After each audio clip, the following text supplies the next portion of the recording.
Hello everyone, खमागणी और आ गए हम आप लोगों के सामने एक और नई और यूनिक सीरीज लेकर जिसका नाम है बेताल पचीसी। जो लोग 80s 90s मतलब 2000 के पहले या उसके आसपास जन्मे हैं वो लोगों ने शायद बेताल पचीसी का नाम सुना हो, नए लोगों ने भी सुना होगा। बेताल के ऊपर बेस्ड अभी एक मूवी आई थी थामा, उसमें भी आपको बेताल के बारे में पता लगा होगा। लेकिन जो हिंदू पौराणिक कथाएं हैं उसमें बेताल बेसिकली एक ऐसी शक्ति है, एक ऐसी आत्मा है जो शवों के अंदर घुसकर उन पर कब्जा कर लेती है। जैसा मूवीज में दिखाया जाता है, आउट ऑफ इंडिया जैसे वैम्पायर्स होते हैं वैसे बेताल होते हैं, तो बोल सकते हो आप ऐसा। लेकिन उनकी सबसे जो पावरफुल चीज होती है वो किसी डेड आदमी के शरीर में घुसकर उसके शरीर पर कब्जा कर सकते हैं, उनकी आत्माओं पर कब्जा कर सकते हैं। और ऐसी ही बेताल पचीसी के अंदर आपको बहुत ही यूनिक यूनिक स्टोरीज मिलने वाली है, जिनके अंदर आपको बहुत अलग सुपर नेचुरल के अलग अलग पहलुओं को जानने के बारे में मिलेगा। और इस सीरीज के अंदर कुछ डिफरेंट होने वाला है, जैसा कि एक्चुअली बेताल पचीसी में होता है।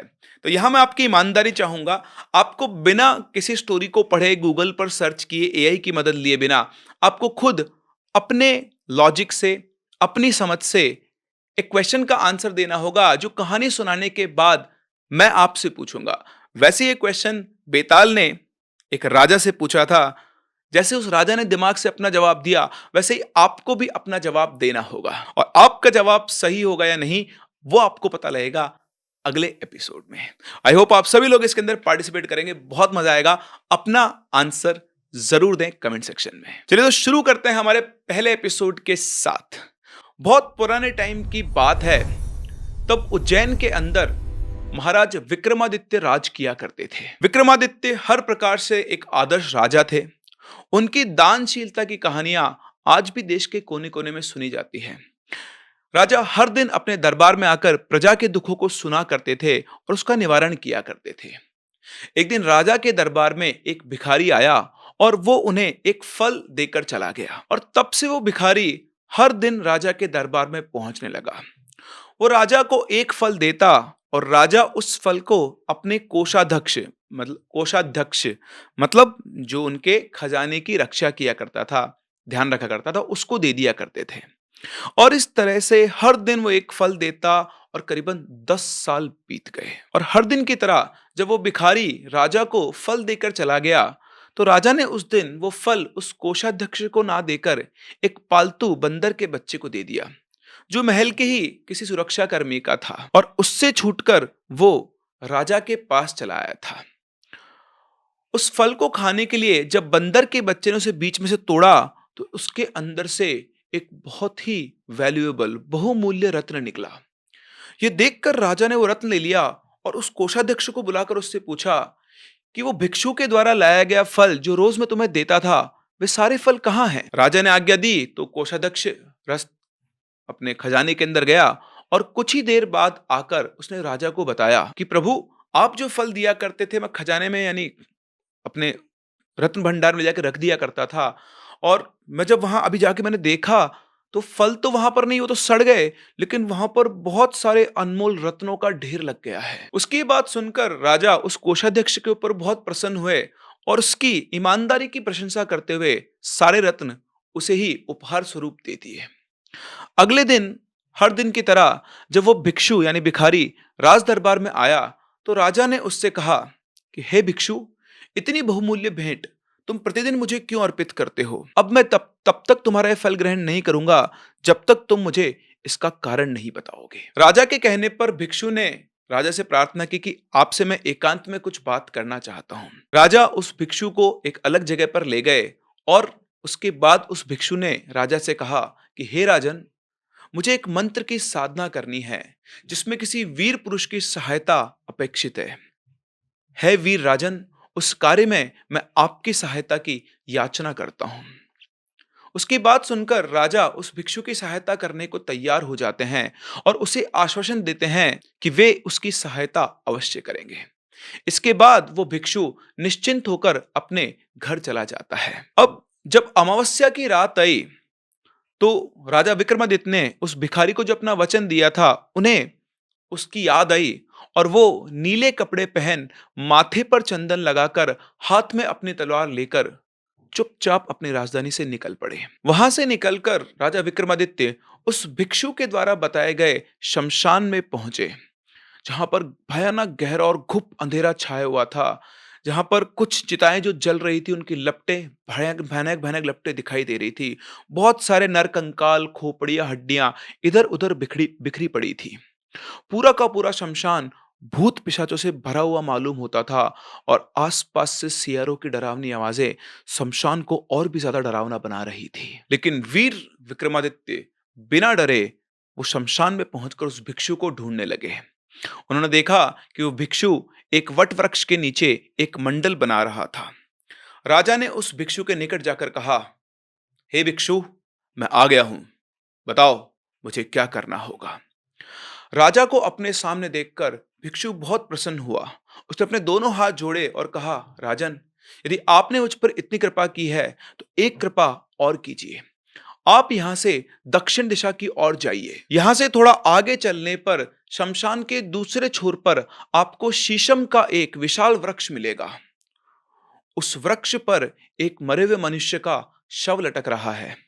आप उस शव को यहां ले आइए और मेरा कार्य पूरा कीजिए। उस भिक्षु की ये बात सुनकर राजा विक्रमादित्य अपने दिए गए वचन के अनुसार बिना उससे कुछ पूछे उस तरफ चल पड़े। जलती हुई चिताओं के प्रकाश के सहारे वे उस अंधकार में आगे बढ़ते गए, और बड़ी मुश्किल से उन्होंने उस शीशम के वृक्ष को खोजा।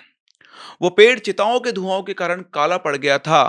उस पेड़ के आसपास से भी जलते हुए मांस की गंध आ रही थी, और तभी उनकी नजर उस पेड़ की एक शाखा पर पड़ी। उस शाखा पर एक शव इस प्रकार लटका हुआ था जैसे कोई प्रेत किसी के कंधे पर लटक रहा हो। राजा ने वृक्ष पर चढ़कर अपनी तलवार से वो डोरी काट डाली और शव को जमीन पर गिरा दिया। जैसे ही वो शव नीचे गिरा, एकदम से उसकी चीख निकली, जैसे नीचे गिरने पर उसे बहुत तेज दर्द हुआ हो। पहले तो राजा ने समझा कि वो जो मनुष्य है वो जीवित है।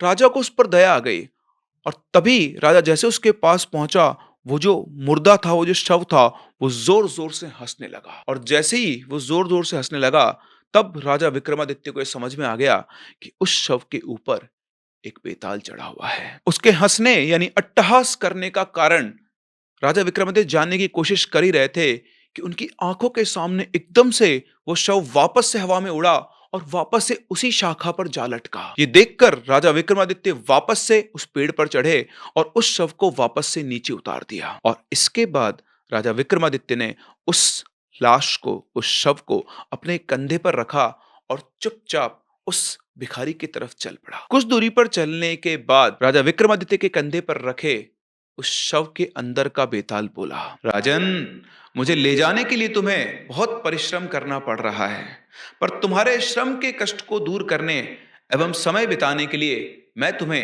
एक कथा सुनाना चाहता हूं। किंतु कथा के दौरान तुम मौन ही रहना।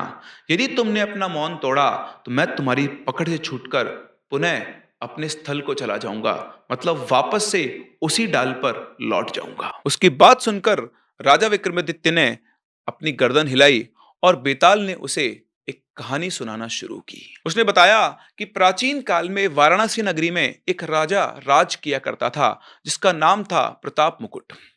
प्रताप मुकुट का वज्र मुकुट नामक एक बेटा था, जो अपने पिता की भांति बहुत ही धैर्यशाली, वीर और समझदार था। और साथ ही साथ वो इतना सुंदर था कि कामदेव का साक्षात अवतार लगता था। राजा के एक मंत्री का बेटा बुद्धि शरीर वज्र मुकुट का घनिष्ठ मित्र था। और एक बार की बात है, वज्र मुकुट अपने उस मित्र के साथ जंगल में शिकार खेलने गया। वहां घने जंगल के बीच उसे एक बहुत ही सुंदर सरोवर दिखाई दिया, जिसमें बहुत से कमल के सुंदर सुंदर फूल खिले हुए थे। उसी समय अपनी कुछ सखियों के साथ वहां पर एक राजकन्या आई और सरोवर में स्नान करने लगी। उस राजकन्या के सुंदर रूप को देखकर वज्र मुकुट उस पर मोहित हो गया। राजकन्या ने भी वज्र मुकुट को देख लिया था, और वो भी पहली नजर में उसकी तरफ आकर्षित हो गई थी। राजकुमार वज्र मुकुट उस राजकन्या के बारे में और जानना चाहता था, और उस राजकन्या ने खेल खेल में ही उसकी ओर संकेत करके अपना नाम धाम भी बता दिया। उसने एक कमल के पत्ते को लेकर कान में लगाया, एक दंत पत्र से अपने दांतों को खुजाया, एक दूसरा कमल माथे पर तथा हाथ अपने हृदय पर रखा। किंतु बेचारा राजकुमार उसके इशारों का मतलब न समझ पाया। लेकिन उसके बुद्धिमान मित्र जिसका नाम बुद्धि शरीर था, उसने उन इशारों का मतलब समझ लिया और मंद मंद मुस्कुराते हुए वो अपने दोस्त की हालत देखता रहा, जो उस राजकन्या के प्रेम जाल से आहत हो चुका था। वो उस राजकन्या और उसकी सखियों को वापस जाते हुए देख रहा था और उसकी आंखों से वो दुख साफ साफ झलक रहा था। जब राजकुमार घर लौटा तो वो बहुत उदास था। उसकी हालत बिल्कुल ऐसी हो गई थी जैसे जल बिना मछली की हो जाती है। जब से वो शिकार से लौटा था, उस उसके दिमाग में सिर्फ वो राजकन्या ही घूम रही थी और उसके वियोग में यानी उससे बिछड़ने के चक्कर में उसका खाना पीना भी छूट गया था। जब भी उसे उस राजकुमारी की याद आती, उसे पाने के लिए उसका मन बेचैन हो उठता था। एक दिन बुद्धिशरी ने राजकुमार से एकांत में इसका कारण पूछा और कारण जानकर उसने कहा कि तुम चिंता क्यों करते हो राजकुमार, उसका मिलना कठिन नहीं है। तब राजकुमार ने अपने दोस्त की तरफ देखा और कहा, कैसी बात करते हो मित्र, जिसका ना तो नाम ही मालूम है और ना जिसके कुल का ही कोई पता है, वो भला कैसे पाई जा सकती है। तुम मुझे ये झूठा भरोसा क्यों दिला रहे हो। इस पर उसका मित्र बुद्धि शरीर बोला, मित्र, उसने तुम्हें इशारों से जो कुछ बताया था, क्या उन्हें तुमने नहीं देखा। सुनो, मैं बताता हूं। उसके उसने अपने कानों पर कमल रखकर यह बताया कि वो राजा कर्ण उत्पल के राज्य में रहती है, क्योंकि कानों को कहते हैं कर्ण और कमल को बोलते हैं उत्पल। तो जब कर्ण पे उत्पल रखा तो उसने ये बताया कि वो राजा कर्ण उत्पल के राज्य में रहती है। अपने दांतों को खुजाकर उसने यह संकेत दिया कि वो वहां के दंत वैद्य की कन्या है। अपने कान में कमल का पत्ता लगाकर उसने अपना नाम पद्मावती बताया और हृदय पर रखकर हाथ रखकर तुम्हें सूचित किया कि उसका हृदय तुम्हें अर्पित हो चुका है। उसके बाद बुद्ध शरीर ने वज्र मुकुट को बताया कि कलिंग देश में कर्ण उत्पल नाम का एक सुविख्यात राजा है। उसके दरबार में दंत वैद्य की पद्मावती नाम की एक कन्या है, जो उसे प्राणों से भी अधिक प्यारी है। इसके बाद बुद्धिशरी ने आगे बताया कि मित्र, ये सारी बातें मैंने लोगों के मुख से सुन रखी थी, इसलिए मैं उसके इन इशारों को समझ पाया। अब उसने अपने देश आदि की सूचना तुम्हें दे दी है। अपने दोस्त के ऐसा कहने पर राजकुमार को बहुत संतोष हुआ और अपनी प्रिया का पता लग जाने के कारण वो प्रसन्न भी बहुत हुआ और अगले ही दिन अपने मित्र के साथ वो अपनी प्रियतमा से मिलने निकल पड़ा। गए तो उसके साथ सैनिक भी थे, लेकिन आधे रास्ते में जाने के बाद उन दोनों दोस्तों ने पहले से ही प्लान कर लिया था कि हम अपने घोड़ों को बहुत तेज भगाएंगे और सैनिकों को पीछे छोड़ देंगे। और बिल्कुल ऐसा ही किया और अपने मित्र के साथ वो पहुंच गया कलिंग देश। राजा कर्णोत्पल के राज्य में पहुंचकर उसने दंतवेद की खोज शुरू की और उसका घर देख लिया। तब राजकुमार और उसका मित्र बुद्धशरीर दोनों उसके घर के पास ही निवास करने के लिए एक वृद्धा स्त्री के मकान में प्रवेश कर गए। मंत्री पुत्र ने घोड़ों को दाना पानी देकर उन्हें छुपाकर बांध दिया। फिर राजकुमार के सामने ही उसने उस बूढ़ी औरत यानी वृद्धा से कहा, हे माता, क्या आप संग्रामवर्धन नाम के किसी दंत वैद्य को जानती हैं। उनकी ये बात सुनकर उस वृद्धा स्त्री ने आश्चर्यपूर्वक कहा, हाँ बेटा, मैं जानती हूं, मैं उनकी धाय हूं, लेकिन अधिक उम्र हो जाने के कारण अब उन्होंने मुझे अपनी बेटी पद्मावती की सेवा में लगा दिया है। लेकिन मैं उसके पास बहुत कम जाती हूँ, क्योंकि मेरा बेटा नालायक और जुआरी है। मेरे वस्त्र देखते ही वो उन्हें उठा ले जाता है और उन्हें बेच देता है। बुढ़िया के ऐसे कहने पर प्रसन्न होकर मंत्री पुत्र ने यानी बुद्धि शरीर ने अपने आभूषण और वस्त्र देकर उस बूढ़ी औरत को संतुष्ट किया और फिर वो बोला, आप हमारी माता के समान हो। आप हमें अपना पुत्र समझकर हमारे कार्य गुप्त रूप से कर दो तो हम आपके बहुत आभारी रहेंगे। आप उस दंत वैद्य की कन्या पद्मावती से जाकर कहो कि जिस राजकुमार को उसने सरोवर के किनारे देखा था, वह यहाँ उससे मिलने आया हुआ है। प्रेमवश उसने संदेश कहने के लिए तुम्हें वहां भेजा है। अब उपहार मिलने की आशा में वो बुढ़िया तुरंत ऐसा करने को तैयार हो गई। वो पद्मावती के पास पहुंची और उसने पद्मावती को ये संदेश सुनाया और जब वो वापस लौट कर आई तो उन दोनों ने उससे पूछा कि क्या हुआ। तो उस बूढ़ी औरत ने बताया कि मैंने जाकर तुम्हारे आने की बात उसे गुप्त रूप से कही, और ये सुनकर उसने मुझे बहुत बुरा भला कहा और कपूर लगे अपने दोनों हाथों से मेरे गालों पर कई थप्पड़ मारे। मैं इस अपमान को सहन न कर सकी और दुखी होकर रोती हुई वहां से लौट आई। बेटा, तुम खुद अपनी आंखों से देख लो, मेरे दोनों गालों पर अभी भी उसके द्वारा मारे गए थप्पड़ों के निशान हैं। बुढ़िया ने जब ऐसा कुछ बताया तो राजकुमार बड़ा उदास हो गया, लेकिन उसका महाबुद्धिमान मित्र बुद्धि शरीर, उसने राजकुमार को एकांत में ले जाकर कहा, तुम दुखी मत हो मित्र। पद्मावती ने बुढ़िया को फटकार कर क्रोध से उठी अपनी दाई उंगलियों की छाप द्वारा तुम्हें यह बताने की कोशिश की है कि तुम शुक्ल पक्ष की 10 चांदनी रातों तक प्रतीक्षा करो। ये रातें मिलने के लिए उपयुक्त नहीं है। आई होप इस बात को समझ गए होंगे। उसके 5 उंगली इधर छपी हुई थी, 5 इधर, तो टोटल 10 रातों के लिए उसने उसे रुकने के लिए एक साइन दिया था। इस तरह से राजकुमार को समझाकर बुद्धि शरीर बाजार में गया। उसने अपने पास रखा हुआ थोड़ा सा सोना बेच दिया और उससे मिले हुए धन से उसने बुढ़िया से अच्छा खाना तैयार करवाया और उस वृद्धा बुढ़िया के साथ ही उन्होंने भोजन किया।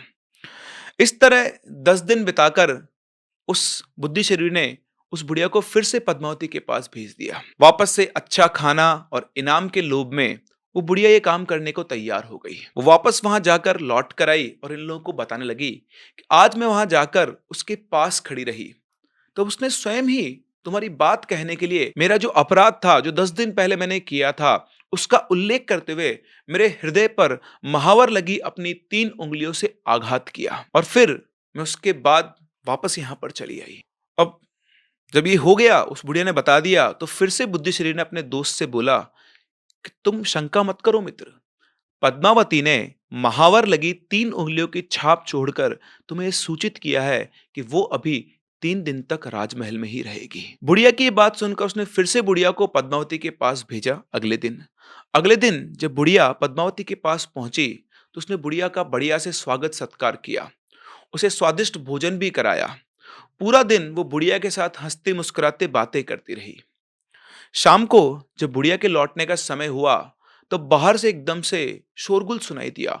हाय हाय, ये हाथी पागल हो गया है, जंजीरें तोड़कर लोगों को कुचलता हुआ भागा जा रहा है। बाजार से लोगों की चीख पुकार सुनाई पड़ रही थी। तब पद्मावती ने उस बुढ़िया से कहा कि आपके जाने के मार्ग को एक हाथी ने रोक रखा है, आपका वहां से जाना उचित नहीं है। मैं आपको रस्सियों से बंधी एक लकड़ी की पेड़ी पर बैठाकर उस बड़ी खिड़की के रास्ते नीचे बगीचे में उतार देती हूँ। उसके बाद आप पेड़ के सहारे बाग की 4 दीवारी पर चढ़ जाना और फिर वहां से दूसरी ओर के पेड़ पर चढ़कर नीचे उतर जाना और वहां से आप अपने घर पर चली जाना। और ये कहकर उसने एक रस्सी से बंधी पेड़ी पर उस बुढ़िया को बिठाकर अपनी दासियों द्वारा खिड़की के रास्ते से नीचे बगीचे में उतार दिया। बुढ़िया पद्मावती के बताए हुए रास्ते से अपने घर लौट आई और ज्यों की त्यों सारी बातें बुद्धि शरीर और उसके राजकुमार मित्र को बता दी। उसकी ये बात सुनकर वो दोनों दोस्त फिर से अलग से एकांत में गए और तब बुद्धि शरीर ने राजकुमार से कहा, मित्र, तुम्हारा मनोरथ पूरा हुआ, यानी तुम्हारी मन की इच्छा पूरी हुई। उसने बहुत ही चालाकी से तुम्हें रास्ता भी बता दिया है, इसलिए आज ही शाम को तुम वहां जाओ और जिस मार्ग से बुढ़िया आई है उसी मार्ग से अपनी प्रियतमा के भवन में प्रवेश करो।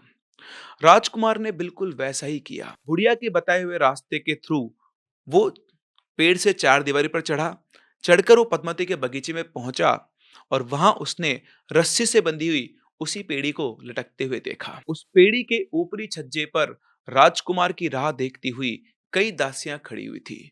जो ही राजकुमार जाकर उस पीढ़ी पर बैठा, दासियों ने रस्सी ऊपर खींच ली और खिड़की के रास्ते से वो पहुंच गया अपनी प्रियतमा पद्मावती के पास। उधर बुद्धि शरीर ने जब अपने मित्र को बिना किसी दिक्कत के खिड़की में घुसते हुए देखा तो वो भी संतुष्ट होकर वापस लौट गया। अंदर जाकर राजकुमार ने अपनी प्रियतमा को देखा और वहां पद्मावती भी राजकुमार को देखकर सीधा उसके गले लग गई और अनेक प्रकार से उसका सम्मान करने लगी। इसके बाद राजकुमार ने गांधर्व विधि से पद्मावती के साथ विवाह रचा लिया। यानी अगर मॉडर्न लैंग्वेज में बोलूं तो राजकुमार ने पद्मावती के साथ लव मैरिज कर ली बिना किसी की परमिशन लिए और कई दिनों तक गुप्त रूप से यानी चुपचाप उसी के आवास में छुपा रहा। कई दिनों तक वहां रहने के बाद एक रात उसने पद्मावती से कहा कि मेरे साथ मेरा मित्र बुद्धि शरीर भी यहाँ आया हुआ है। वो यहाँ अकेला ही तुम्हारी धाई के घर में रहता है। मैं भी जाता हूँ, उसकी कुशलता का पता करके और उसे समझा बुझाकर वापस तुम्हारे पास आ जाऊंगा। यह सुनकर पद्मावती ने राजकुमार से कहा, आयुष्मान, आप मुझे ये तो बताइए कि मैंने जो आपको सरोवर पे इशारे किए थे, उन्हें आपने समझा था या बुद्धि शरीर ने? तो राजकुमार ने हंसते हुए कहा, "भाई, मैं तो तुम्हारे इशारे बिल्कुल भी नहीं समझा था। उन इशारों को मेरे मित्र बुद्धि शरीर ने ही समझकर मुझे बताया था।" यह सुनकर और कुछ सोचकर पद्मावती ने राजकुमार से कहा, यह बात इतने विलंब से कहकर आपने बहुत अनुचित कार्य किया है। आपका मित्र होने के कारण वह मेरा भाई है और आपसे पहले मुझे उसका ही स्वागत सत्कार करना चाहिए था। और ये सब कहकर उसने राजकुमार को जाने की अनुमति दी। तो रात के टाइम राजकुमार जिस रास्ते से आया था, उसी से अपने मित्र बुद्धि शरीर के पास पहुंच गया। वहां पहुंचने के बाद पद्मावती से उन इशारों को समझाने के बारे में जो भी कुछ बातें हुई थी, उसने वो सारी बातें बुद्धि शरीर को बताई। बुद्धि शरीर ने उसे समझाया कि तुम्हें ये सब नहीं कहना चाहिए था, तुम यही कहते कि तुमने ही सब कुछ समझा था। राजकुमार ने कहा, ऐसा कैसे हो सकता है मित्र? जो सत्य है वो सत्य है और मैंने वो सत्य उसे बता दिया। खैर, इसी तरह रात बीत गई। सवेरे ये लोग उठे, अपने दिनचर्या से निवृत्त होकर दोनों दोस्त बातें कर रहे थे। तभी पद्मावती की एक सखी सहेली हाथ में पान और पकवान लेकर वहां आई।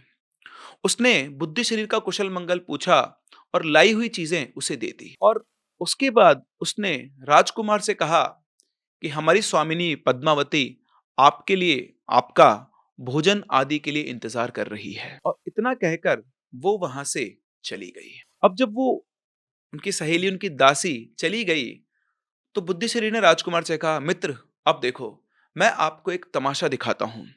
और ये कहकर उसने वो जो खाना था, जो वो दासी बुद्धि शरीर के लिए दी गई, देकर गई थी, सामने बैठे कुत्ते को उसने वो खाना डाल दिया। कुत्ता आया, उसने वो पकवान खाए और पकवान खाने के बाद कुछ ही देर में वो कुत्ता तड़प तड़प कर वहीं मर गया।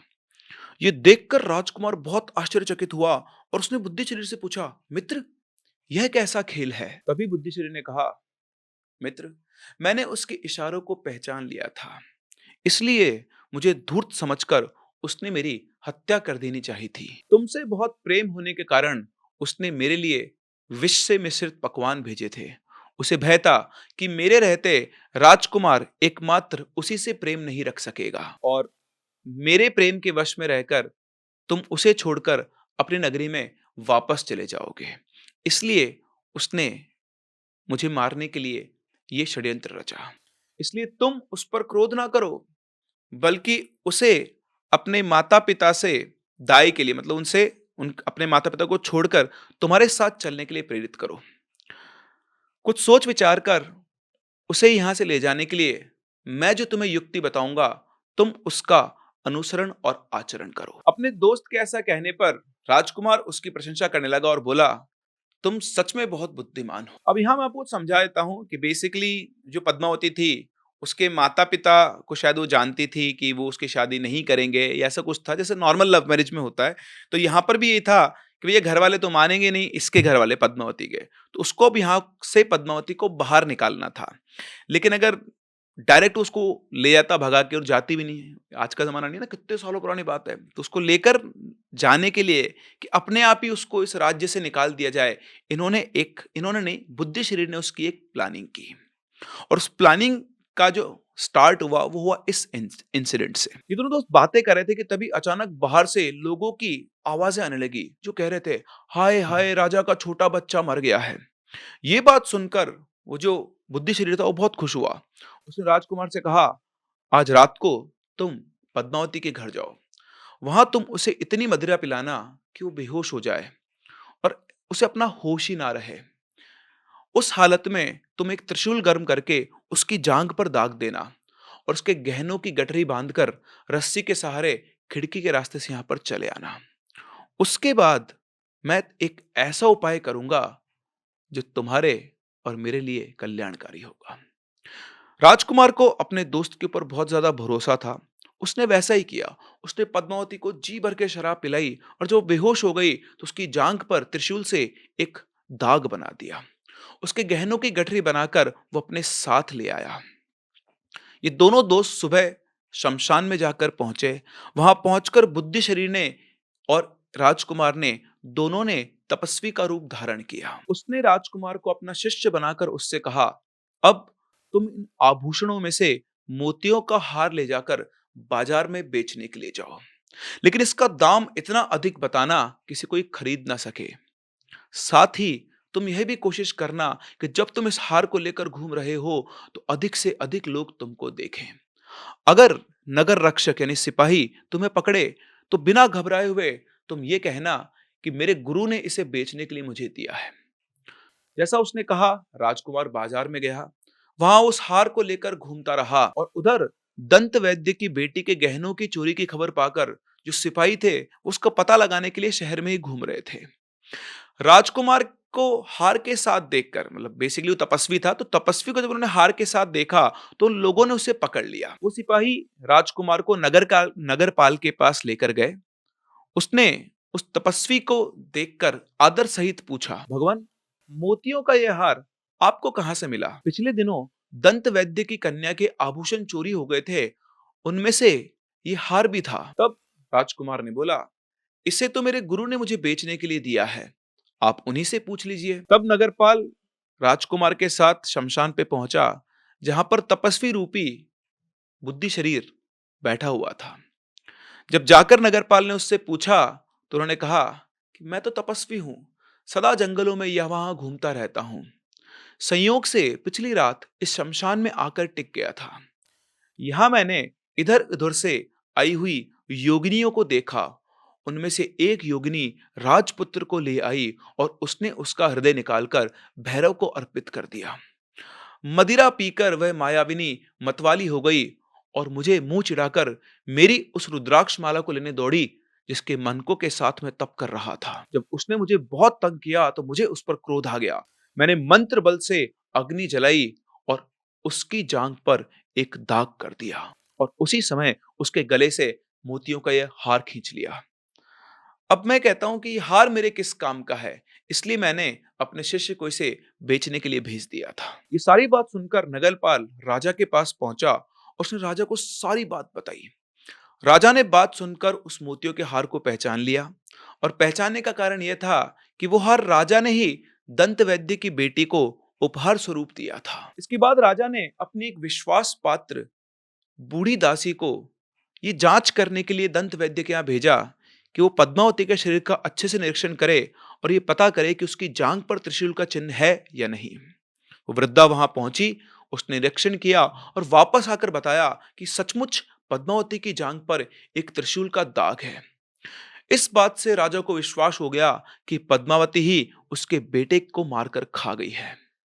तब वो खुद उन तपस्वी वेशधारी बुद्धि शरीर के पास पहुंचा और पूछा कि हे तपस्वी, आप ही बताइए कि पद्मावती को क्या दंड दिया जाए। और फिर बुद्धि शरीर के कहने पर राजा ने पद्मावती को नग्न अवस्था में अपने राज्य से निर्वासित कर दिया। नग्न करके वन में निर्वासित कर दी जाने पर भी पद्मावती ने अपने जीवन का त्याग नहीं किया। शाम होने पर तपस्वी का वेश त्याग कर राजकुमार और बुद्धि शरीर दोनों उसके पास पहुंचे, पद्मावती के पास, और सारी बात बताई।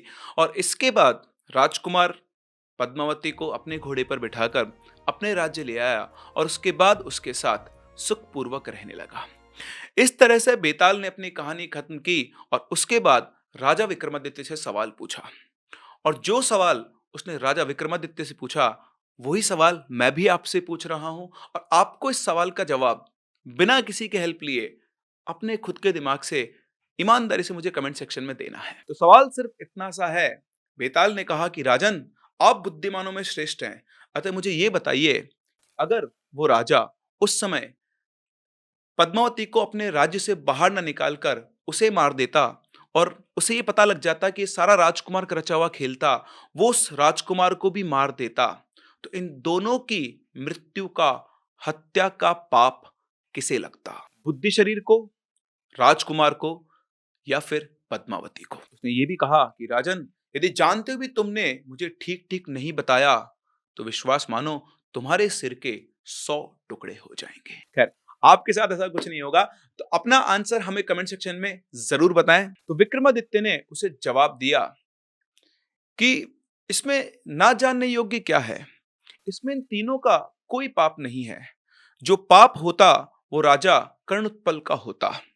तो बेताल कहता है कि इसमें राजा का पाप कैसे होता? जो कुछ किया, वो तो उन तीनों ने किया। हंस यदि चावल खा जाए, तो उसमें कौवों का क्या अपराध है? तब विक्रमादित्य ने बेताल को जवाब दिया, उन तीनों का कोई दोष नहीं था।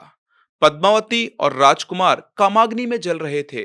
वो अपने स्वार्थ को साधने में लगे हुए थे, इसलिए वो निर्दोष थे। उनका विचार नहीं करना चाहिए। लेकिन राजा कर्णोत्पल अवश्य पाप का भागी था। राजा होकर भी वो नीति शास्त्र नहीं जानता था। उसने अपने गुप्तचरों के द्वारा अपनी प्रजा से भी सत्य और झूठ का पता नहीं लगवाया। वो धूर्तों के चरित्र को नहीं जानता था और बिना विचारे उसने जो कुछ किया, इसके लिए वो उस पाप का भागी हुआ। विक्रमादित्य की ये मतलब बुद्धिमानी की वाली बात को देखकर, उस जवाब को देखकर, उस डेड बॉडी के अंदर जो बेताल था, वो एकदम से उसके कंधे से उतरकर कहीं गायब हो गया। अब विक्रमादित्य को समझ में नहीं आया कि वो कहाँ गायब हो गया, लेकिन वो घबराया नहीं और वो उसे फिर से ढूंढने निकल पड़ा, ये दृढ़ निश्चय करके कि मैं उसे ढूंढ के वापस लेकर आऊंगा।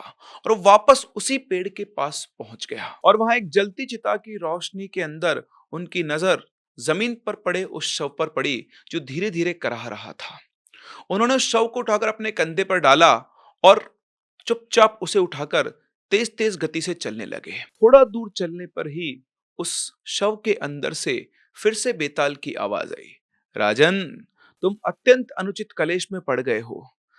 अच्छा चलो, तुम्हारे मनोरंजन के लिए मैं एक और कहानी सुनाता हूं, जरा ध्यान से सुनना। और फिर बेताल ने अपनी अगली कहानी सुनानी शुरू की। उसने कहा, यमुना किनारे ब्रह्मस्थल नाम का एक स्थान है, जो ब्राह्मणों को दान में मिला हुआ था।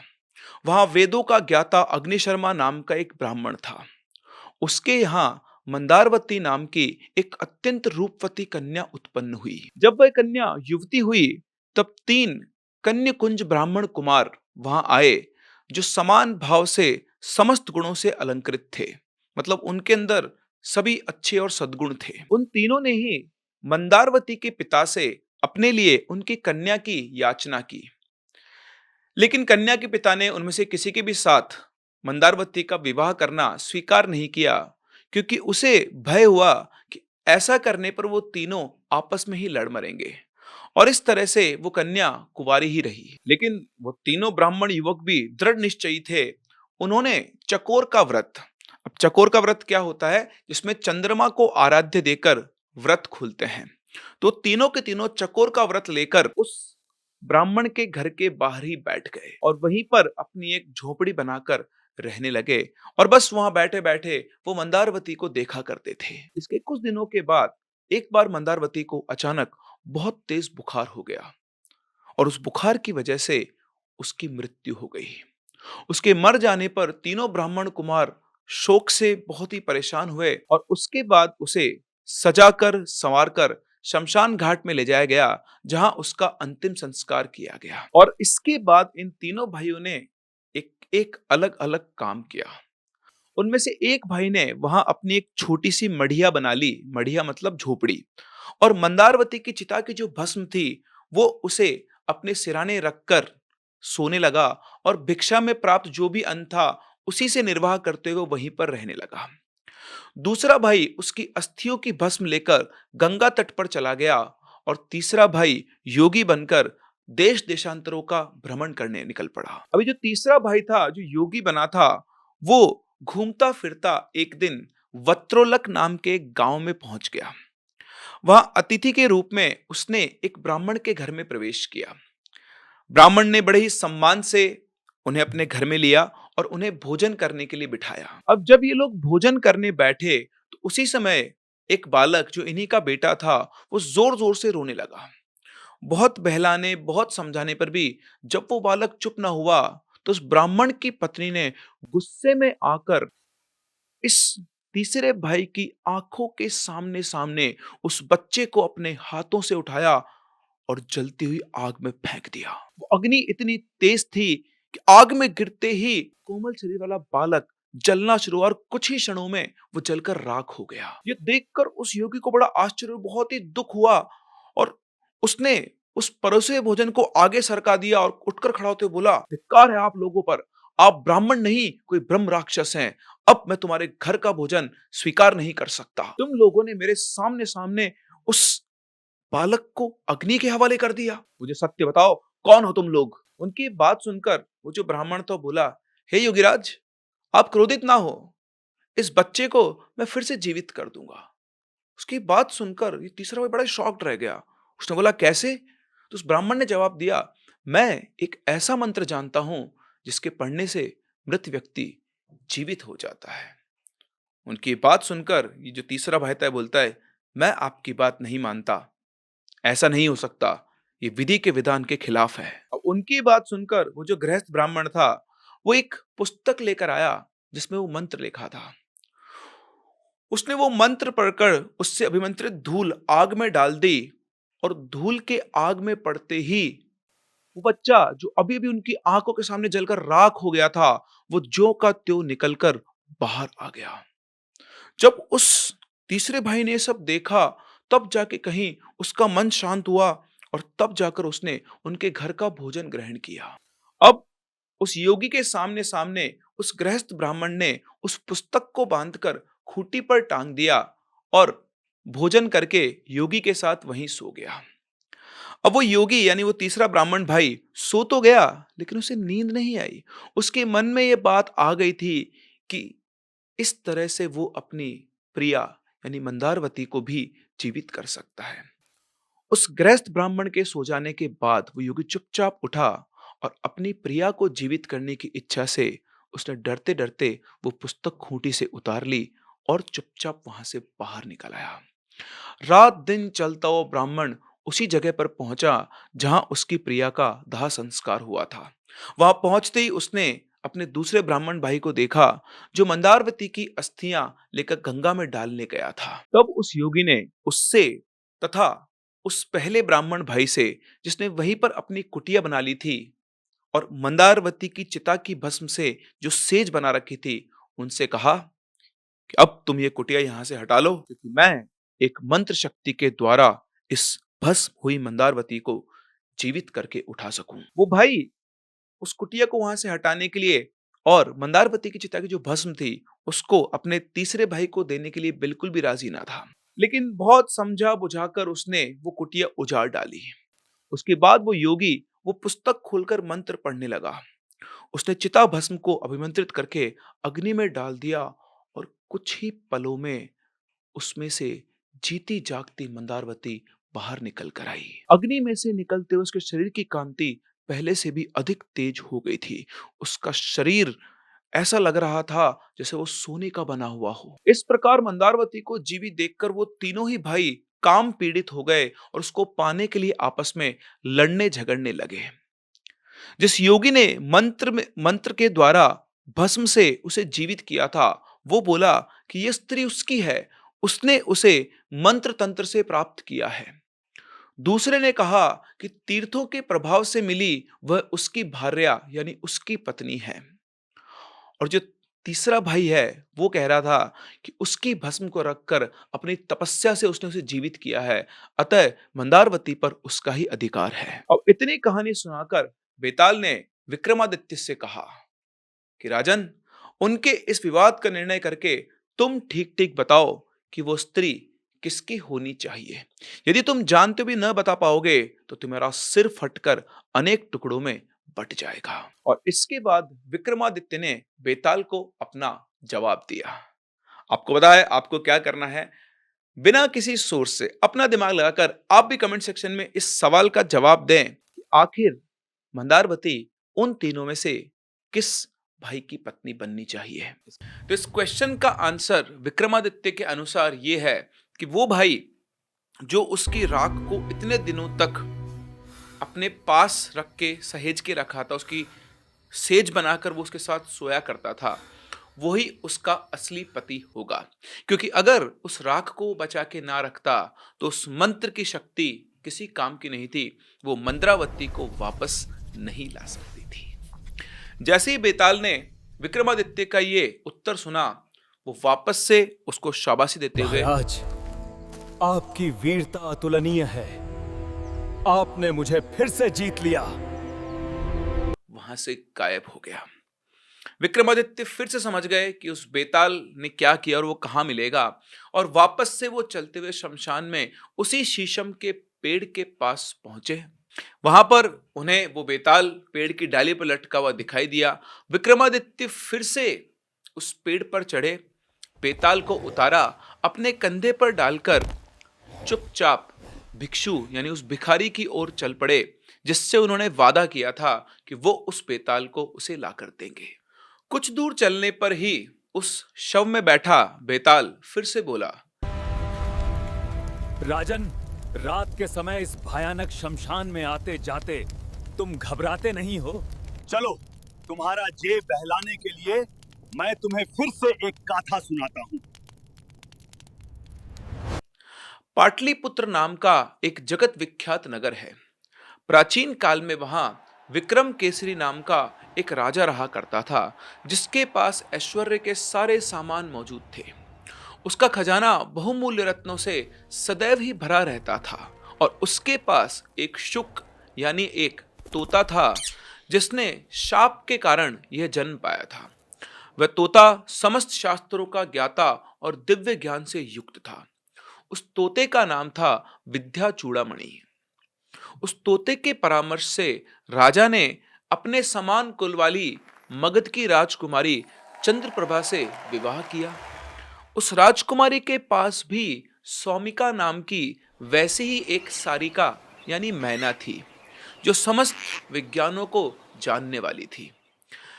वो दोनों तोता मैना अपने बुद्धि बल से अपने स्वामियों यानी उन पति पत्नी की सेवा करते हुए वहीं पर एक ही पिंजरे में रहते थे। एक दिन उत्कंठित होकर यानी थोड़ा तड़पते हुए उस तोते ने मैना से कहा, हे सुभगे, तुम मेरे साथ एक सेज पर सो, एक आसन पर बैठो और एक साथ भोजन करो, और हमेशा के लिए मेरी ही हो जाओ। उस तोते की बात सुनकर मैना बोली, मैं पुरुष जाति का संसर्ग यानी पुरुष जाति से किसी तरह का कोई प्रेम नहीं चाहती, क्योंकि सभी पुरुष दुष्ट और धूर्त होते हैं। मैना की ये बात सुनकर तोते को बहुत बुरा लगा। उसके ईगो यानी उसके स्वाभिमान को ठेस पहुंची। वो तोता बोला, ये तुम कैसी बात कर रही हो? तुम्हारा ये कहना बिल्कुल गलत है मैना। पुरुष दुष्ट नहीं होते, दुष्ट तो स्त्रियां होती है, और वे क्रूर हृदय वाली भी होती हैं। अब तोते ने जैसे ही बोला, दोनों के अंदर इस बात के ऊपर झगड़ा हो गया, और फिर उन दोनों ने शर्त लगाई कि अगर मैना झूठी निकली तो वो तोते से शादी कर लेगी, और अगर तोता गलत निकला तो वो जीवन भर के लिए मैना का दास बन जाएगा। अब इस बात का फैसला कौन करे कि तोता सही या फिर मैना? तो इस बात का फैसला करने के लिए दोनों राजसभा में बैठे हुए राजपुत्र के पास गए, यानी अपने राजा विक्रम के पास वो गए। अब अपने पिता के न्यायालय में बैठे हुए राजपुत्र ने जब उन दोनों के झगड़े को सुना तो उसने मैना से कहा, सारिका, पहले तुम बताओ कि तुम्हें ऐसा क्यों लगता है कि पुरुष धूर्त होते हैं? तो सारिका यानी उस मैना ने कहा, सुनिए, मैं आपको एक कथा सुनाती हूं जिससे पुरुषों का दोष सिद्ध होगा। और इस तरह से सारिका ने एक कहानी सुनाना शुरू की। उसने बताया कि कामंदिका नाम की एक बहुत बड़ी नगरी है, जहां पर अर्धदत्त नाम का एक बहुत धनी व्यापारी रहता था। व्यापारी के यहां एक पुत्र ने जन्म लिया, तो व्यापारी ने उसका नाम धनदत्त रखा। पिता की मृत्यु के बाद धनदत्त बहुत दुखी हो गया, और उस दुख की वजह से वो उठने बैठने लगा बुरे लोगों की संगति में, और इस तरह से उसके कुछ धूर्त मित्रों ने उसे जुआ आदि दुर्व्यसनों में डाल दिया। थोड़े ही दिनों में इन व्यसनों के चलते धनदत्त का सारा धन जाता रहा। लज्जावश वो अपना देश छोड़कर विदेश भ्रमण हेतु निकल गया। चलते चलते वो चंद्रपुर नाम के एक गांव में पहुंचा और वहां पर भोजन के लिए उसने एक व्यापारी के घर में प्रवेश किया। जैसे ही उसने व्यापारी के घर में प्रवेश किया तो उस व्यापारी ने धनदत्त को कुलीन यानी एक नीच परिवार का समझकर उसका कुल आदि पूछा। और जब उसने बताया कि वो एक व्यापारी का बेटा है, उसका कुल वगैरह का उसको बताया, तो उस व्यापारी ने धनदत्त को आदर सहित अपने घर में ठहरा लिया। फिर धनदत्त से बातचीत करके और उसके व्यवहार से वो व्यापारी इतना खुश हुआ कि उसने रत्नावती नाम की अपनी कन्या का ब्याह उससे कर दिया और दहेज में उसे ढेर सारा धन भी दे दिया। लेकिन इन सब के पीछे उस व्यापारी की एक शर्त थी कि उनका जो जवाई है यानी धनदत्त, वो अपने ससुर के घर में ही रहेगा। धनदत्त को ये शर्त मंजूर थी, उसे कोई प्रॉब्लम नहीं थी और इस तरह से धनदत्त अपनी बीवी के साथ अपने ससुर के घर में ही रहने लगा। मतलब बेसिकली वो घर जमाई बन गया। अब धीरे धीरे बढ़िया समय बीता, खुशियों के दिन आ गए थे और इन खुशियों के दिनों के कारण वो अपनी पिछली दुर्गति भूल गया था कि कैसे वो अपना सारा धन जुए में हार गया। धन मिल जाने से फिर से वो उन्हीं बुरी आदतों में फंस गया और वापस से अपने देश जाने के लिए तैयार हो गया अपनी जगह पर। अब जो रत्नावती थी वो अपने माता पिता की इकलौती संतान थी, इसलिए वो व्यापारी रत्नावती को अपने से दूर नहीं जाने देना चाहता था। लेकिन उस दुष्ट धनदत्त ने बड़ी ही चालाकी से किसी तरह से उन्हें अनुमति देने के लिए विवश कर दिया और फाइनली एक बूढ़ी औरत के साथ गहनों से सजी हुई अपनी बीवी को लेकर यानी अपनी स्त्री को लेकर वो उस देश में चल पड़ा जहां उसका जन्म हुआ था, जिस जगह को वो छोड़कर आया था। अब चलते चलते वो बहुत दूर जंगल तक जा पहुंचे। जंगल में पहुंचने के बाद उसने अपनी स्त्री से कहा कि यहाँ चोरों और डाकुओं का बहुत भय है, इसलिए तुम अपने सारे गहने उतार कर मेरे पास रख दो। उसकी स्त्री ने बिल्कुल वैसा ही किया और फिर थोड़ा दूर और चलने के बाद उस धन के लालच में उस पापी धनदत्त ने अपनी गुणवान स्त्री और उस वृद्धा को एक खंदक यानी खाई में धकेल दिया। उस खंदक में गिरते ही वो बूढ़ी औरत तो मर गई, लेकिन झाड़ियों में उलझ जाने के कारण उसकी पत्नी रत्नावती नहीं मरी। उनको मरा हुआ समझकर वो वहां से चला गया, लेकिन किसी तरह रोती बिलखती रत्नावती उस खंदक से बाहर निकल आई। उसका पूरा शरीर चोटिल हो गया था, फिर भी जैसे तैसे जगह जगह रास्ता पूछते हुए वो बड़ी ही मुश्किल से अपने पिता के घर पहुंच पाई। अपनी बेटी के अचानक इस रूप में लौट के आने पर उसके माता पिता एकदम से सकते में आ गए। उन्होंने उससे पूछा तो रोते रोते उसने कहा, पिताजी, डाकुओं ने हमें मार्ग में लूट लिया और वो मेरे पति को बांध कर ले गए हैं। उन्होंने मुझे और उस वृद्धा को एक खंदक में फेंक दिया। वो बुढ़िया तो मर गई, किंतु ईश्वर की कृपा से मेरे प्राण बच गए। मैं खंदक में चीखती चिल्लाती रही और ईश्वर की कृपा से रास्ते से गुजरते हुए एक पथिक मतलब राहगीर, ट्रेवलर ने मेरी आवाज सुन ली और मुझ पर कृपा करके मुझे खंदक से बाहर निकाला।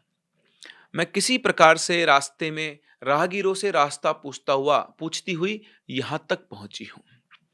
अपनी बेटी के मुंह से उसकी मुसीबत का हाल सुनकर उसके माता पिता ने उसे धैर्य बंधाया, उसे समझाया और उसके बाद रत्नावती अपने पति का ध्यान करते हुए वापस अपने माता पिता के पास ही रहने लगी। अब उधर धनदत्त अपने देश पहुंचा और थोड़े दिनों में अपने साथ लाया हुआ सारा धन उसने जुए आदि में गवा दिया। अब जो बिल्कुल कंगाल हो गया तो उसने सोचा क्यों ना अपने ससुर के पास जाकर फिर से मैं धन मांग लाऊं। जब वो मुझसे पूछेंगे तो मैं उनसे कहूंगा कि उनकी पुत्री उसके घर पर भली प्रकार से रह रही है। ये सब सोचकर वो अपने ससुराल की ओर चल पड़ा। जैसे ही वो ससुराल के करीब पहुंचा, छत पर खड़ी उसकी पत्नी ने उसे पहचान लिया और तुरंत दौड़ते हुए वो नीचे उतर कर आई। उसके बाद भी वो उस पापी के चरणों में जा गिरी और डरते हुए उसने अपने पति को वो सारा किस्सा कह सुनाया कि किस प्रकार से उसने झूठ मूठ अपने पिता से डाकुओं के उपद्रव की बात कही थी। अब ये सारी बात जानकर तो धनदत्त के अंदर और हौसला पैदा हो गया। उसने निर्णय लेकर अपने ससुर के घर में प्रवेश किया। उसके ससुर ने अपने दामाद का स्वागत सत्कार किया, ये सोचकर कि उसका दामाद डाकुओं की गिरफ्त से जीवित बचकर वापस आ गया है। उसने अपने मित्रों, सगे संबंधियों को बुलाकर एक फंक्शन किया और इसके बाद धनदत्त फिर से अपने ससुर के पैसे पर, धन पर अपनी पत्नी के साथ वहीं रहते हुए मौज करने लगा। इतनी कहानी सुनाकर मैना ने राजन से कहा कि हे राजन, एक बार रात के समय उस दुष्ट ने जो कुछ किया वो वैसे तो कहने योग्य नहीं है, किंतु फिर भी मुझे ये सत्यापित यानी ये साबित करने के लिए कि पुरुष कितने दुष्ट होते हैं ये कहना पड़ रहा है। एक रात की बात है, उसकी पत्नी उसकी गोद में सोई हुई थी और उस दुष्ट ने अपनी गोद में सोई हुई पत्नी की हत्या कर दी और उसके सारे गहने लेकर चुपचाप अपने देश की ओर चला गया। और ये कहानी ये सिद्ध करती है कि पुरुष दुष्ट ही होते हैं, उन्हें अगर सबसे ज्यादा प्रेम है तो वो धन से है। अब जब मैना ने ये आरोप लगाया कि पुरुष तो पापी होते हैं, तो राजपुत्र ने तोते से कहा, हे शुक, सारिका अपनी बात कह चुकी है, क्या इसके उत्तर में तुम कुछ कहना चाहते हो? तब तोते ने एक कहानी सुनाना शुरू की। उसने कहा, हे देव, स्त्रियां भयानक साहस वाली, दुष्चरित्र और पापिनी होती है। इस संदर्भ में आप ये कथा सुनिए। उसने कहा, हे देव, स्त्रियां भयानक साहस वाली, दुष्चरित्र और पापिनी होती है। इस संदर्भ में आप ये कथा सुनिए। हर्षवर्धन नाम की एक नगरी में एक धनवान बनिया रहता था। वासुदत्ता नाम की उसकी एक कन्या थी जो बहुत सुंदर थी। बनिया उसे अपने प्राणों से भी अधिक प्यार करता था। उसने अपनी उस कन्या का विवाह समृद्ध नाम के एक सजातीय युवक के साथ कर दिया जो सज्जनों के निवास स्थान ताम्रलिप्ति में रहा करता था। समृद्ध बहुत ही सज्जन था। वह वासुदत्ता के समान ही रूप यौवन वाला था। सुंदर स्त्रियां उसकी ओर इस तरह टकटकी लगाकर देखती जैसे चंद्रमा को चकोर देखता है। एक बार जब वासुदत्ता का पति अपने देश में था और वो अपने पिता के घर पर थी, तो उसने दूर से एक पुरुष को देखा। उस सुंदर युवक को देखकर वह चंचल स्त्री कामातुर हो गई और अपनी सखी द्वारा उसे गुप्त रूप से बुलवाकर उसके साथ काम क्रीड़ा की। उससे मिलकर उसे इतना अच्छा लगा कि उसके बाद भी वह उससे गुप्त रूप से अनेक बार मिली और उसकी उस सखी के अलावा किसी और को उसके इस कृत्य यानी काम का पता नहीं चला। एक दिन उसका पति अपने देश से वापस अपने ससुर के यहाँ लौटा। उसके सास ससुर ने उसका बहुत आदर सत्कार किया और उसे उचित मान सम्मान दिया। अपनी इकलौती संतान वासुदत्ता का पति होने के कारण उनके लिए वह सबसे प्रिय व्यक्ति था। वो सारा दिन उत्सव उल्लास में बीता और रात में वासुदत्ता की माता ने अपनी बेटी को सजा सवार कर उसके पति के शयन कक्ष में भेजा, किंतु एक ही सेज पर सोकर भी वह अपने पति के प्रति अनुरक्त न हुई। मतलब उसने अपने पति के टुवर्ड्स किसी तरह का कोई अट्रैक्शन नहीं दिखाया, क्योंकि उसका मन तो दूसरे पुरुष में लग चुका था और दूसरे पुरुष में मन लगा रहने के कारण पति के आग्रह करने पर भी वह नींद आने का बहाना करती रही। अब राह की थकावट और मदिरा के नशे से चूर उसके पति को भी जल्दी ही नींद आ गई। धीरे धीरे घर के सब लोग सो गए, किंतु कपटवश वासुदत्ता जागती हुई अपने प्रेमी के विचारों में खोई रही। और तभी एक चोर उसके महल में दाखिल हुआ। उस चोर ने एक अंधेरे कोने में खड़े होकर देखा कि वासुदत्ता भी जागी हुई है और उसके पास में बहुत सारे आभूषण रखे हुए हैं। वो चोर चुपचाप खड़ा होकर इंतजार करने लगा कि जैसे ही वासुदत्ता सोई की वे सारे गहने आभूषण उठाकर यहाँ से भाग जाएगा। लेकिन वासुदत्ता अपने प्रेमी से मिलने के लिए बेचैन थी। उसने ये निश्चय कर लिया था कि वो सुबह मतलब पौ फटते ही, सुबह मतलब 4 साढ़े 4 बजे के आसपास का टाइम आप मान सकते हो, कि प्रभात होते ही वो अपने प्रेमी से मिलने जाएगी। तो वह जागी रही और समय आने पर वो चुपचाप उठी। उसने सारे गहने पहने, सज संवर कर वो अपने प्रेमी से मिलने महल से निकल पड़ी। ये देखकर उस चोर को बहुत आश्चर्य हुआ। उसने सोचा कि जिन गहनों की चोरी मैं करने आया था वो गहने तो ये स्त्री पहनकर बाहर जा रही है। इसलिए वो भी उसका पीछा करने लगा, ये देखने के लिए कि वो कहाँ जा रही है। जैसे ही रास्ते में मौका मिलेगा, मैं ये सारे गहने लूट लूंगा। और यह सोचकर वो चोर भी चुपचाप उस लड़की पर नजर रखता हुआ छुपकर उसके पीछे चलने लगा। कुछ दूर जाने पर चोर ने देखा कि वासुदत्ता की एक सखी उसके लिए कुछ फल और मालाएं लिए एक उद्यान में घुस गई, जहां उसके प्रेमी ने उससे मिलने का वचन रखा था। वासुदत्ता जब प्रेमी द्वारा बताए मिलन स्थल पर पहुंची तो उसने अपने प्रेमी को एक वृक्ष पर मृत अवस्था में लटकता हुआ देखा। हुआ यूं कि जब वो युवक चोरी छिपे उद्यान में प्रवेश कर रहा था तो नगर रक्षकों ने उसे कोई चोर समझा और उसे पीट पीट कर मार डाला और फिर उसी उद्यान में उसके गले में रस्सी डालकर उसे उस पेड़ से लटका दिया। अब अपने प्रेमी को इस अवस्था में देखकर वासुदत्ता बिल्कुल सन्न रह गई। वो दुखी हो गई और चीख पड़ी, हाय हाय, ये तुमने क्या कर दिया? इन नगर रक्षकों ने तुम्हें तो परलोक कर दिया। थोड़ी देर रोना विलाप करने के बाद उसने अपने प्रेमी को उस पेड़ से उतारा, उसे जमीन पर रखा, उसे फूलों से सजाया। अपने प्रेमी को इस तरह से देखकर उसका दिल बैठ गया था। उसने उस निष्प्राण शरीर का आलिंगन किया, मतलब उसे अपने गले लगाया और उसका मुंह उठाकर वो जो ही उसे चूमने वाली थी तभी उसके प्रेमी के मृत शरीर में एक बेताल प्रविष्ट हो गया और अचानक से उसने अपने दांतों से वासुदत्ता की नाक काट ली। दर्द से तिलमिलाकर वासुदत्ता तुरंत वहां से दूर हट गई, लेकिन ये सोचकर कि कहीं उसका प्रेमी जीवित तो नहीं है, वो अचानक फिर से आगे बढ़ी उसे देखने के लिए। तो उसने देखा कि उसके शरीर से बेताल चला गया है और वो मृत एक लाश वहां पर पड़ी हुई है। तब वो डर गई और हारी थकी रोती हुई धीरे धीरे अपने महल की ओर लौट पड़ी। अब उस चोर ने छिपकर ये सारी बातें देखी। उसने सोचा, इस पापिनी ने यह क्या किया? इस स्त्री का हृदय तो बहुत भयानक घने अंधेरे से भरा है, तो अंधे कुएं के समान और बड़ा गहरा होता है। चलो आगे चलकर देखता हूं अब यह स्त्री क्या करती है। ऐसा सोचकर कौतूहल यानी क्यूरियोसिटी के कारण वो फिर से उसका पीछा करने लगा। वासुदत्ता अपनी उसी कोठरी में पहुंची जहां उसका पति सोया हुआ था। तब वह जोर जोर से रोती हुई चिल्लाने लगी, बचाओ बचाओ, पति के रूप में दुष्ट ने मेरी नाक काट ली है।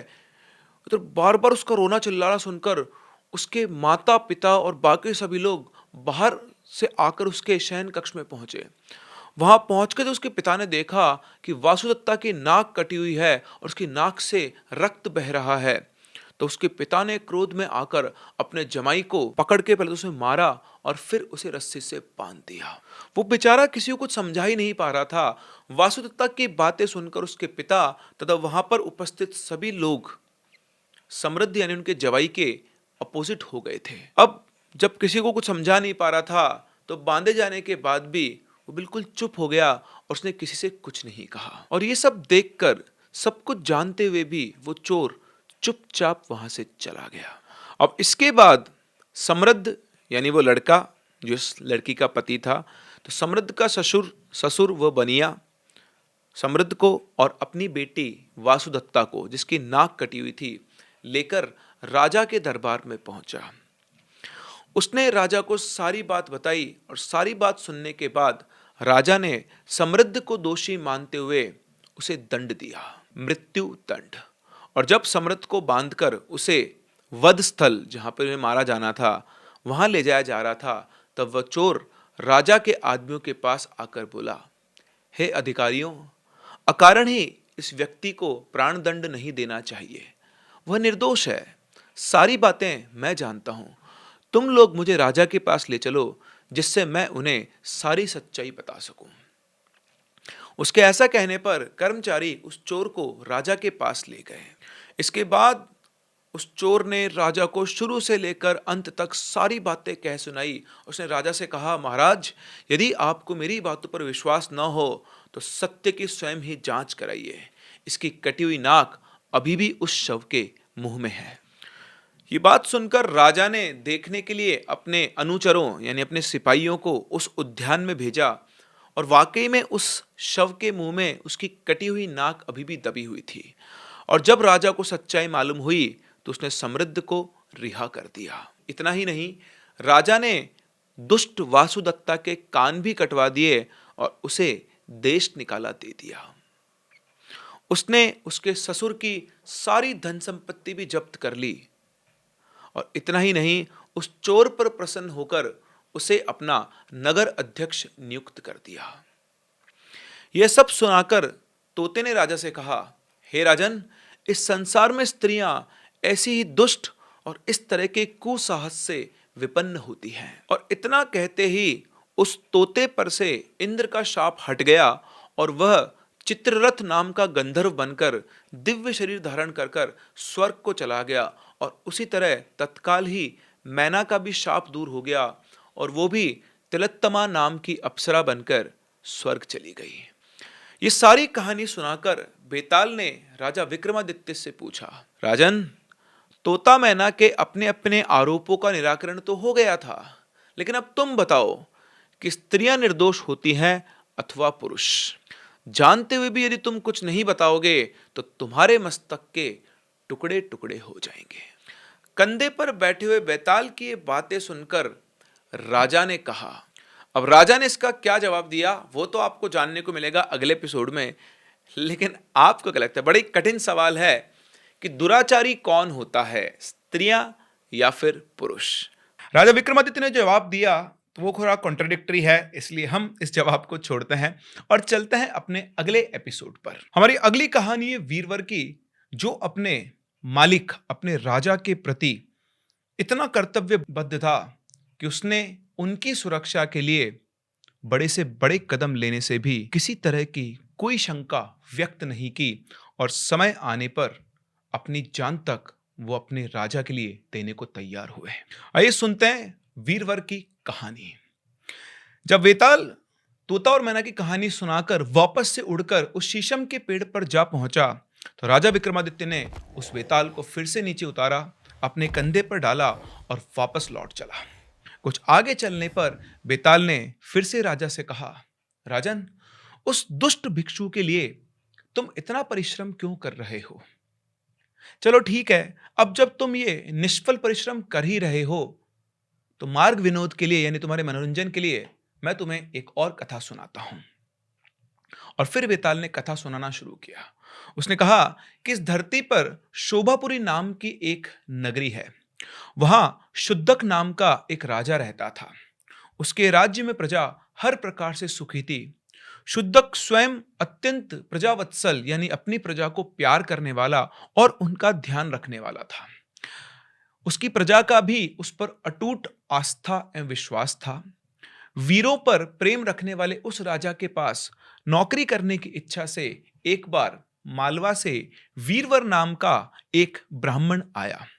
उसके परिवार में उसके अलावा 3 और लोग थे। उसकी गर्भवती स्त्री धर्मवती, उसका पुत्र सत्यवर एवं उसकी कन्या वीरवती। जिस प्रकार से वीरवर था, ठीक उसी तरह से ये तीनों भी सेवा के लिए उसके सहायक थे। उसने अपनी एक कब्र में कृपाण, एक हाथ में तलवार और दूसरे हाथ में ढाल लिए वो राजा शुद्रक के दरबार में पहुंचा और उसने अपने आने का उद्देश्य कहा। तो राजा ने उसके व्यक्तित्व से, उसके बोलचाल के ढंग से प्रभावित होकर उसे अपने अंगरक्षक के रूप में रखना स्वीकार कर लिया। लेकिन वीरवर ने जब राजा से 500 स्वर्ण मुद्राएं प्रतिदिन के हिसाब से पारिश्रमिक मांगा तो राजा कुछ हिचकिचा पड़ा। मतलब एक दिन के 500 सोने के सिक्के, ये उसकी डिमांड थी राजा का अंगरक्षक बनने के लिए। अब होता ही ना, इतनी हाई सैलरी डिमांड कर दी तो राजा ने उसको नौकरी तो दे दी, लेकिन ये सोचा कि आखिर इसमें से क्या खास बात है कि इतनी हाई सैलरी की डिमांड कर रहा है। तो राजा ने गुप्त रूप से उसकी जांच कराने का भी निर्णय कर लिया। उसने अपने गुप्तचर को आदेश दिया कि वीरवर के बारे में अच्छी तरह से छानबीन करके ये पता लगाए कि उसका परिवार कितना बड़ा है और वो जो इतने पैसे मांग रहा है उसका उपयोग वो किस प्रकार करता है। अब वीरवर नियमित राजा से मिलता, हाथों में हथियार लिए उनके सिंह द्वार पर ही खड़ा रहता था उसके गुप्तचर ने पता करके बताया कि राजा से प्राप्त वेतन में से प्रतिदिन 100 स्वर्ण मुद्राएं वो अपनी पत्नी को घर खर्च के लिए दे देता है। बाकी 400 स्वर्ण मुद्राओं में से वो वस्त्र, आभूषण और बाकी का सामान खरीदता है। 100 स्वर्ण मुद्राएं स्नान के पश्चात वो श्री विष्णु और श्री शिव की पूजा में खर्च करता है और शेष 200 स्वर्ण मुद्राओं का वह ब्राह्मण और दरिद्रों को दान देता है। और इस प्रकार राजा से प्राप्त 500 स्वर्ण मुद्राओं का वो उपयोग करता था। अब हर दिन वो अपने दैनिक कार्यों से निवृत्त होकर भोजन करता और फिर रात में वापस से राजा के सिंहद्वार पर जाकर हाथ में तलवार लिए पहरा दिया करता था। राजा शूद्रक ने जब अपने गुप्तचरों से उसका हर दिन का नियम सुना तो मन ही मन बहुत संतुष्ट हुए। राजा ने उसे पुरुषों में श्रेष्ठ और विशेष रूप से आदर के योग्य समझा तथा उसका पीछा करने वाले गुप्तचरों को रोक दिया। और इसी तरह दिन बीतते रहे। गर्मी के दिनों में भी, कड़ी धूप में भी वीरवर अपने कर्तव्य को पूरा किया करता था और वो कठोर धूप वाले गर्मी के दिन उसने सहज ही बिता दिए। इसके बाद कड़ाके की सर्दियों की रातें वो उसी तरह सिंहद्वार पर खड़ा रहता और अपने कर्तव्य हेतु अटल रहता। खुद राजा शूद्रक ने कई बार रातों में जाकर उसकी जांच की, लेकिन हर बार उसने वीरवर को अपनी नौकरी पर मुस्तैद पाया। एक दिन जब राजा प्रजा का हालचाल जानने के लिए रात को महल से निकल रहा था तो उसने दूर कहीं से एक स्त्री के रोने की आवाज सुनी। उस आवाज में बहुत दर्द, करुणा और दुख भरा हुआ था। राजा को बहुत आश्चर्य हुआ। उसने सोचा कि मेरे राज्य में ना तो कोई सताया हुआ है, ना ही कोई दरिद्र है और ना ही कोई दुखी। तो फिर भला ये स्त्री कौन है जो इस रात्रि में इस भयंकर रूप से रो रही है? जब हर जगह पर घनघोर वर्षा हो रही है, वो क्यों इस प्रकार करुण क्रंदन कर रही है? राजा को उस पर बहुत दया आई।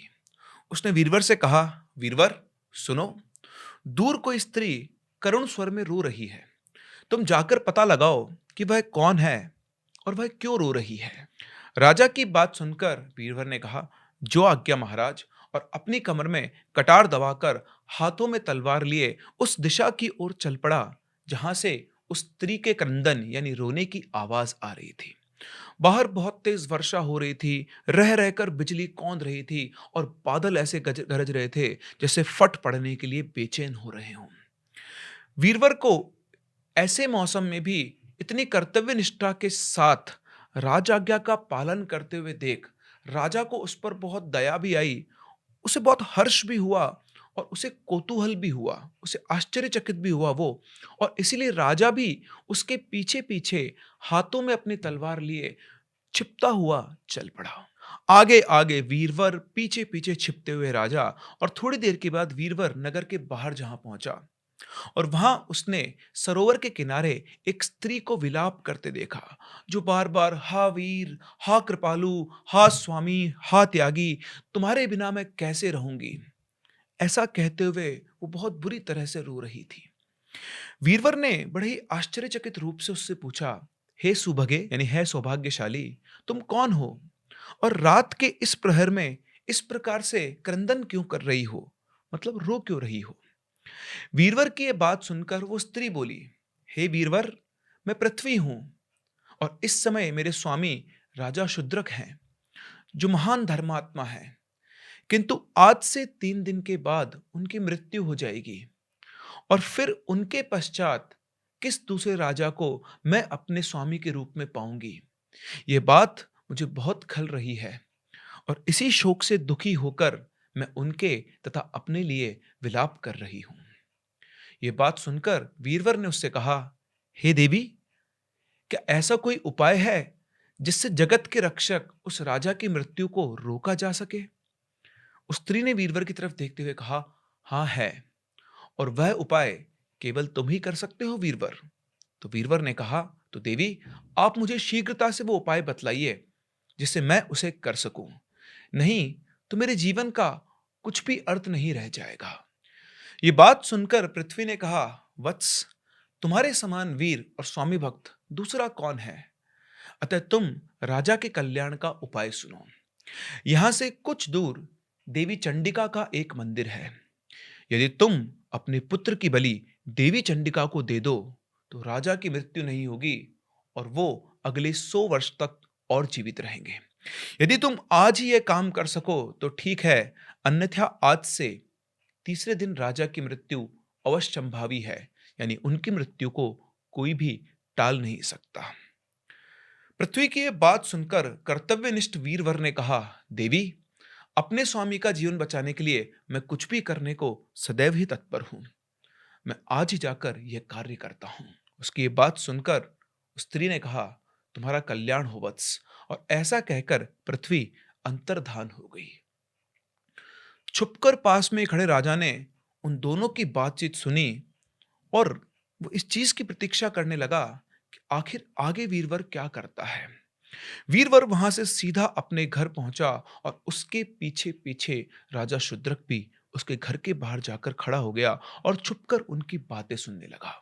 घर पहुंचकर वीरवर ने अपनी पत्नी धर्मवती को जगाया और राजा के लिए अपने पुत्र की बलि देने के लिए धरती ने जो कुछ उससे कहा था, मां पृथ्वी ने वो उसे कह सुनाया। उसकी बात सुनकर उसकी पत्नी ने कहा, नाथ, स्वामी का जीवन बचाना आपका परम कर्तव्य है। आपको उनका जीवन अवश्य ही बचाना चाहिए। आप इसी समय अपने पुत्र को बुलाकर उससे सारा वृतांत कहें। अपनी पत्नी की बात सुनकर वीरवर ने अपने पुत्र सत्यवर को जगाकर उसे सारी बात बताई और कहा, बेटा, चंडिका देवी को तुम्हारी बलि दिए जाने पर ही हमारे स्वामी बच पाएंगे, नहीं तो आज से तीसरे दिन उनकी मृत्यु हो जाएगी। ये सुनते ही उस बालक ने अपने नाम को सार्थक करते हुए निर्भीक होकर कहा, पिताजी, यदि मेरे प्राणों के बदले हमारे स्वामी का जीवन बचता है तो मैं इस कार्य को सहर्ष करने को तैयार हूं। मैंने जो उनका अन्न खाया है मैं उससे ऋण मुक्त हो जाऊंगा। आप चिंता ना करें और तुरंत मेरी बलि का प्रबंध कीजिए, जिससे मुझे शांति मिल सके।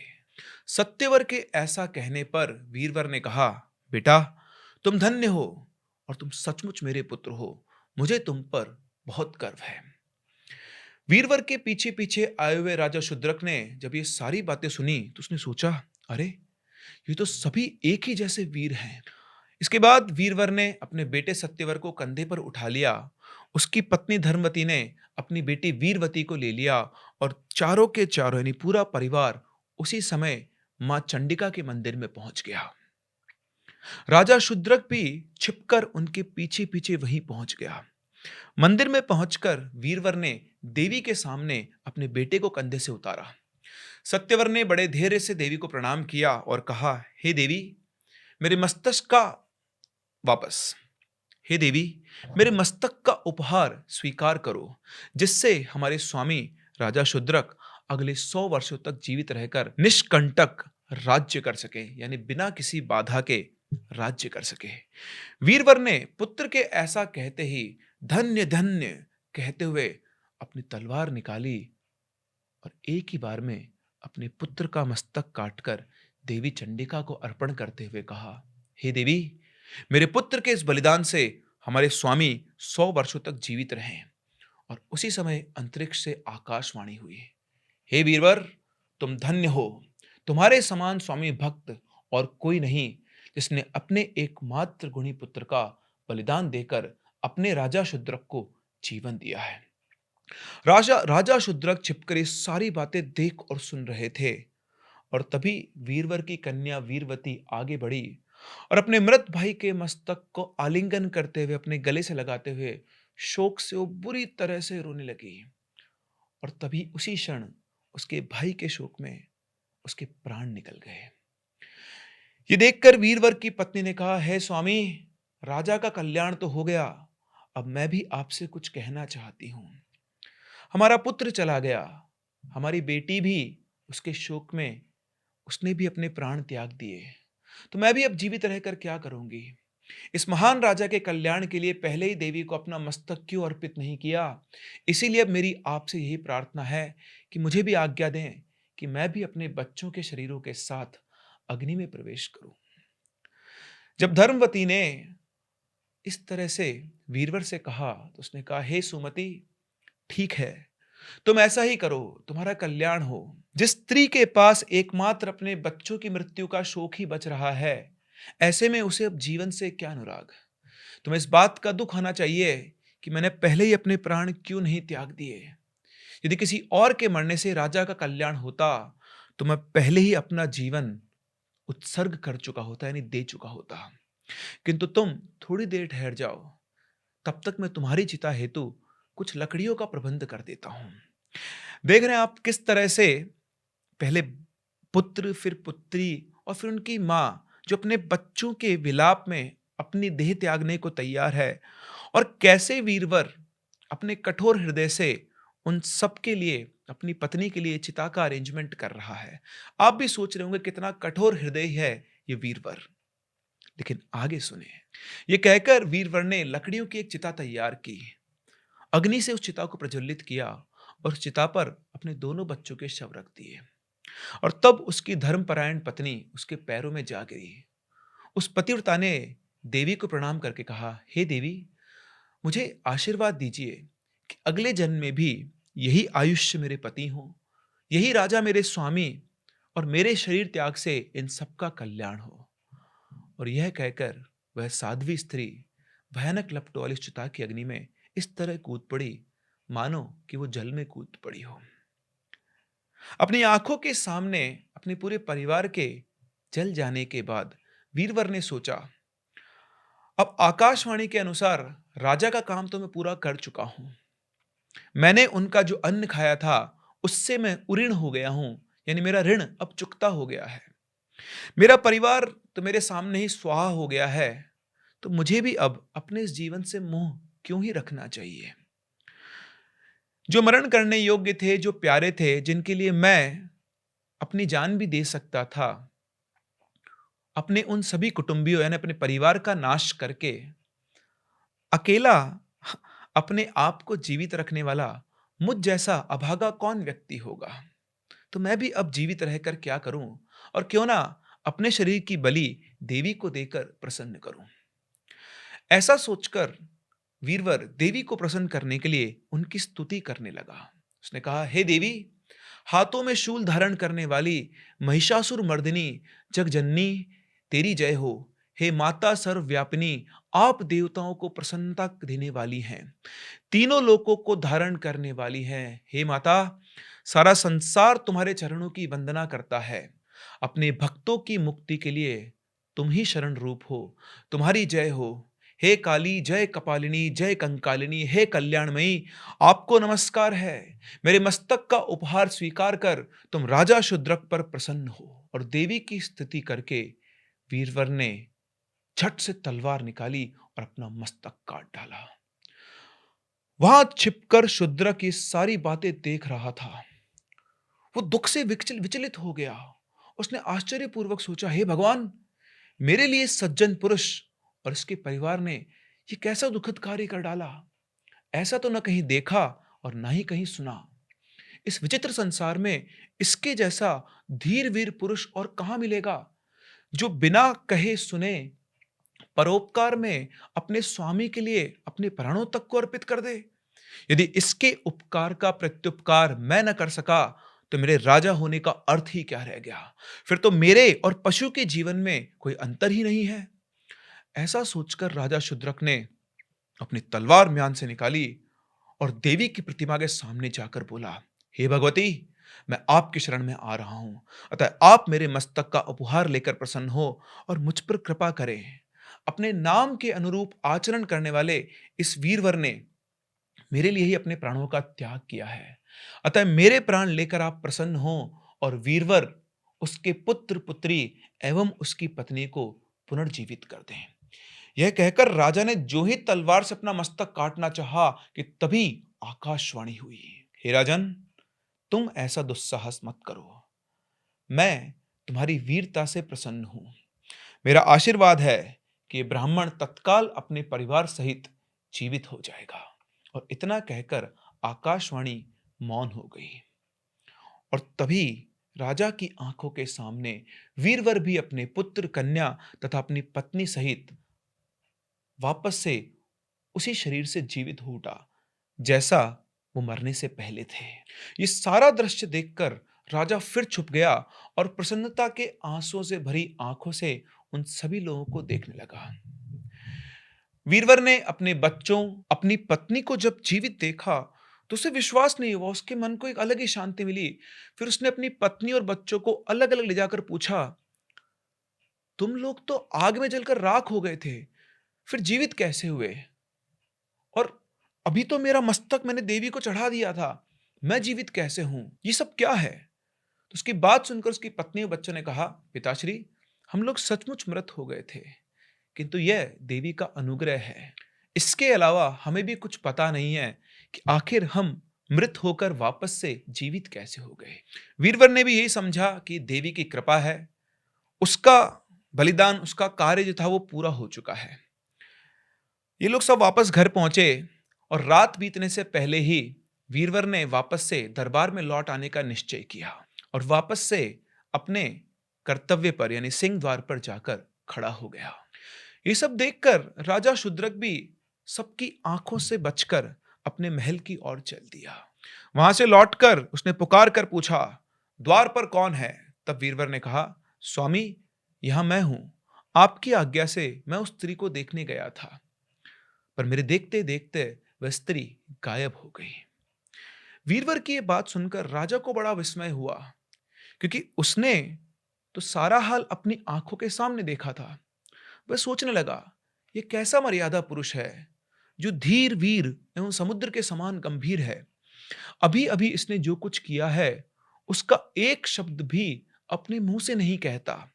इसकी जगह पर कोई और होता तो पूरे नगर में इस चीज का ढोल पीटता कि उसने राजा के लिए अपने पूरे परिवार का बलिदान कर दिया और माता ने उसके पूरे परिवार को वापस से जीवित किया। धन्य है वीरवर, ऐसे वीर पुरुष सौभाग्य से ही किसी किसी को नसीब हुआ करते हैं। इसी तरह की बातें सोचते हुए राजा चुपचाप महल की छत से उतर आया और बाकी की रात उसने अपने अंतःपुर में जाकर काटी। सवेरे वीरवर ने दरबार में जाकर राजा को दंडवत प्रणाम किया और उसके कार्यों से प्रसन्न राजा ने पिछली रात का सारा विवरण अपने मंत्रियों से कह सुनाया। और ये सारा विवरण सुनकर वे सभी के सभी आश्चर्य के सागर में डूब गए। राजा ने प्रसन्न होकर वीरवर तथा उसके पुत्र को कर्नाट का राज्य दे दिया। राज्य पाकर अब वे दोनों समान वैभव वाले तथा एक दूसरे का फल चाहने वाले बन गए। और इस प्रकार राजा शूद्रक और राजा वीरवर दोनों ही इस लोक में सुखपूर्वक रहने लगे। ये अद्भुत कथा सुनाकर बेताल ने विक्रमादित्य से कहा, तो हे राजन, यह बतलाओ कि इन दोनों में से बड़ा वीर कौन था? जानते हुए भी यदि तुम नहीं बताओगे तो तुम्हें पहले की तरह शाप लगेगा। और यह शाप आपको भी लगेगा कि इस कहानी को सुनने के बाद आपको ये डिसाइड करना है कि इनमें से ज्यादा वीर यानी वीरवर और राजा शूद्रक से कंपेयर किया जाए तो किसकी वीरता को आप ज्यादा मार्क्स देंगे? अपने व्यूज हमें कमेंट सेक्शन में जरूर बताएं। इस सवाल का जवाब मैं आपको बताऊंगा अपने अगले एपिसोड यानी एपिसोड नंबर 6 में।